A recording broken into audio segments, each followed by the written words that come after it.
भारतीय किसान यूनियन संग्राम ने किया प्रेस वार्ता का आयोजन। रुड़की में आज भारतीय किसान यूनियन संग्राम अराजनैतिक के द्वारा एक प्रेस वार्ता का आयोजन किया गया, जिसमें उत्तराखंड के कार्यकारी प्रदेश अध्यक्ष नियुक्त किए गए डॉक्टर वसीम अहमद के ने स्वागत में कार्यक्रम भी आयोजित किया गया। प्रेस वार्ता में पहुंचे राष्ट्रीय अध्यक्ष राव मुशर्रफ अली ने कहा कि भारतीय किसान यूनियन संग्राम का लक्ष्य किसानों, मजदूरों, गरीबों और व्यापारियों की लड़ाई को मजबूती के साथ लड़ना है, जिसके लिए हम युवाओं को बढ़ चढ़कर भारतीय किसान यूनियन संग्राम की सदस्यता ग्रहण करा रहे हैं। वहीं उन्होंने कहा कि डॉक्टर वसीम जी के संगठन में आने से निश्चित रूप से संगठन को मजबूती मिलेगी, क्योंकि वह पढ़े लिखे और समाज से जुड़े हुए व्यक्ति हैं और उन्हें आशा है कि वह पूरी मेहनत, निष्ठा और ईमानदारी के साथ किसान, मजदूरों, गरीबों और व्यापारियों की लड़ाई प्राथमिकता के आधार पर लड़ेंगे। वहीं उन्होंने कहा कि वर्तमान भाजपा सरकार पूरी तरह से किसान विरोधी है। 850 से ज्यादा किसान भाई हमारे शहीद हुए, 3 काले कानून हमारे ऊपर थोप दिए गए और झूठे वादे कर किसानों को घर भेज दिया गया।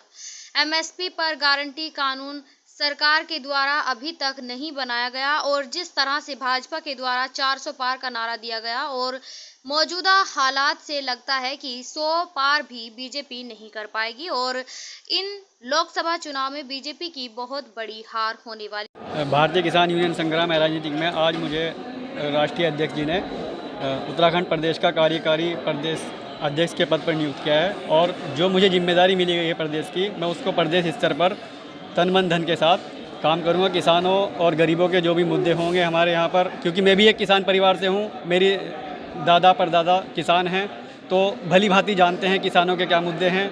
तो उन मुद्दों को हम प्रदेश स्तर पर लड़ने का काम करेंगे और संगठन को मजबूती के साथ लेकर आगे चलेंगे। धन्यवाद। जितने भी मीडिया बंधु आप लोग आए हैं, मैं आज इस उत्तराखंड के नवनियुक्त कार्यकारी प्रदेश अध्यक्ष भाई डॉक्टर अनस साहब का दिल की गहराइयों से बहुत बहुत स्वागत एवं खैर मकदम करता हूं। और सम्मानित साथियों, आपको पता ही हमारे उत्तराखंड के नए नवनियुक्त कार्यकारी प्रदेश अध्यक्ष हैं डॉक्टर साहब, तो उन्हीं के लिए प्रेस बुलाई थी और कुछ सिर्फ रुड़की के ही लोगों को, लोकल के पदाधिकारियों को बुलाया था। और आप सभी को पता ही है भारतीय किसान यूनियन संग्राम का लक्ष्य और क्या विकल्प है। नए नए लोगों को हम ज्वाइन करा रहे हैं ताकि हम किसानों की, मजदूरों की, व्यापारियों की लड़ाई को और अधिक ताकत के साथ लड़ सकें। और हमारे युवा प्रदेश अध्यक्ष पढ़े लिखे डॉक्टर हैं, वैसे भी समाज सेवी हैं बहुत बड़े, और आप लोग कई हॉस्पिटल हैं, अच्छे से आप लोग सभी जानते हैं। तो जब भी ज़रूरत पड़ती है कोरोना काल में, जैसे भी हमारे उत्तराखंड के प्रदेश अध्यक्ष, प्रदेश प्रभारी डॉक्टर नोमान रजा साहब के साथ मिलकर के अन्य समाज सेवाओं से जुड़े हुए हैं, इसलिए भाई डॉक्टर साहब को उत्तराखंड प्रदेश के कार्यकारी अध्यक्ष की जिम्मेदारी दी गई।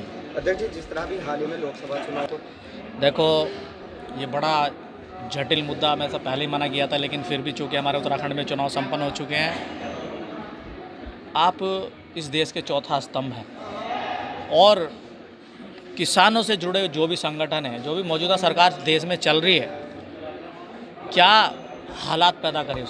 850 से ज़्यादा हमारे किसान भाई शहीद हुए, 3 काले कानून हमारे ऊपर थोप दिए और फिर झूठे वादे करके किसानों को घर भेज दिया और हम लोग वापस आ गए, सभी संयुक्त किसान मोर्चा के लोग, और फिर वहीं अड़ गई आकर के दोबारा। फिर आपने देखा फिर धरने चल रहे हैं। तो मेरा तो साफ यही कहना है कि ये जो सरकार है, या ऐसी कोई भी सरकार, बड़े से बड़ी इस तरह की तानाशाही की जो सरकार है, कभी सफल हो ही नहीं सकती। क्या मानते हैं भाजपा के साथ? बिल्कुल किसान विरोधी है, इसमें कोई कहने वाली बात है ही नहीं। अगर किसान विरोधी है तो दुर्भाग्य की बात है। किसान मसीहा आप कैसे कह रहे हैं चौधरी उनको?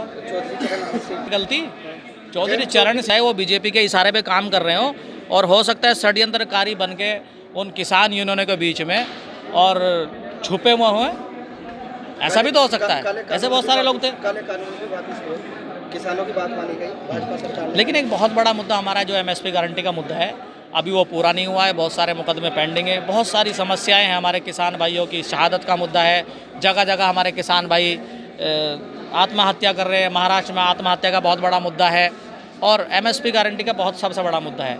और हमारे, तुम्हें पता ही है, आप तो उत्तराखंड से ही हैं, अब इकबालपुर मिल का आपको पता होगा कितना पेंडिंग हमारा बकाया मिलों पर।